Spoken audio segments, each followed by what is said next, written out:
তোফাজ্জল নামে একটা ছেলেকে বিশ্ববিদ্যালয়ের মধ্যে খাবার খাওয়াইছে। জিজ্ঞেস করলো, ভাই খাবার কেমন হয়েছে? কয় খাবার অনেক ভালো হয়েছে।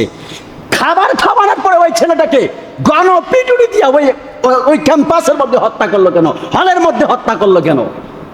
এই যদি হয় আমাদের ছাত্রদের ব্যবহার, এই যদি হয় আমাদের কলেজ ইউনিভার্সিটির ছাত্রদের ব্যবহার, তাহলে দেশ কাদের হাতে নিরাপদ থাকবে? বাংলার মানুষ কার হাতে নিরাপদ থাকবে? দেখছেন আপনারা ফেসবুকে গতকালকে এবং পরশুদিন আপনারা দেখেন, ঘটনাগুলো দেখেন। তোফাজ্জল নামে একটা ছেলেকে বিশ্ববিদ্যালয়ের মধ্যে খাবার খাওয়াইছে। জিজ্ঞেস করলো, ভাই খাবার কেমন হয়েছে? কয় খাবার অনেক ভালো হয়েছে।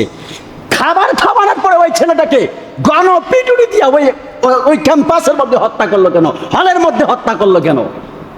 এই যদি হয় আমাদের ছাত্রদের ব্যবহার, এই যদি হয় আমাদের কলেজ ইউনিভার্সিটির ছাত্রদের ব্যবহার, তাহলে দেশ কাদের হাতে নিরাপদ থাকবে? বাংলার মানুষ কার হাতে নিরাপদ থাকবে? এক ছেলেকে খাবার খাওয়াচ্ছে, ছেলেটা সহজ সরল, একটু মেন্টালি ডিপ্রেস ছিল, সিক ছিল মেন্টালি। ওই ছেলেটাকে খাবার খাওয়াইলো, পরে বলতেছে, ভাই খাবার কেমন হয়েছে? ছেলেটা বলতেছে, আলহামদুলিল্লাহ অনেক ভালো হয়েছে। এত আদববান একটা ছেলেকে খাবার খাওয়ানোর পরে প্রকাশ্যে সকলের সামনে হত্যা করে ফেললো। জোরে বলুন না নাউজুবিল্লাহ বলেন। আরে ভাই, একটা মানুষকে জবাই করে দিলে তো সে 4-5 মিনিটের মধ্যে মারা যাবে, কিন্তু একটা মানুষকে যদি আপনি বারবার আঘাত করতে থাকেন, রড দিয়ে মারেন, লাঠি দিয়ে মারেন, হাতের মধ্যে ছিদ্র করেন, পায়ের মধ্যে আঘাত করেন, কত কঠিন মৃত্যু হবে বলেন।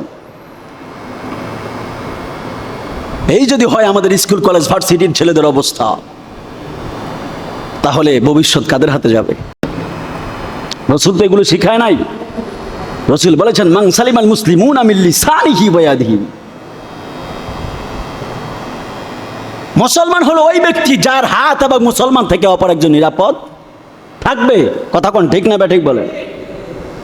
আপনি মুসলমান হইতে হলে, যদি মুসলমান হতে চান, তাহলে আপনাকে এটা লাগবে আগে যে আমার জবান দ্বারা যেন অন্য কেউ কষ্ট না পায়।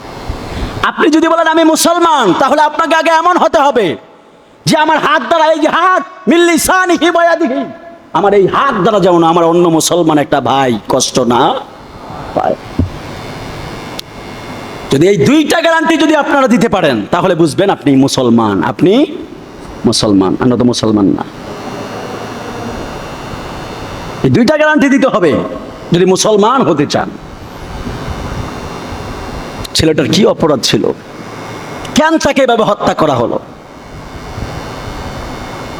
আমি তার জীবনী একটু পড়ছিলাম যে কেন তাকে হত্যা করে। আমি কালকে রাতে পড়ছিলাম, আমি দেখেছিলাম তার বাবা মারা গেছে কয়েকদিন পূর্বে। আর ছেলেটা খুব হায়ার এডুকেটেড পারসন, খুবই উচ্চ শিক্ষিত একজন মানুষের, বাংলা মিডিয়ামে বাংলাতে অনার্স মাস্টার্স করা এবং ইংরেজিতে অনর্গল কথা বলে। মারহাবা কইতেন না?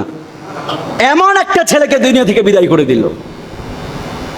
ওর বাবা মারা গেছে কিছুদিন পূর্বে, মাও মারা গেছে, তার কয়েকদিন পূর্বে মনে বড় ভাই মনে ওসি ছিল পুলিশের, ও মনে মারা গেছে। তো ও এইভাবে মেন্টালি, একটা ফ্যামিলির যদি বাবা মারা যায়, সন্তানের কথা হাহাকার অবস্থা না?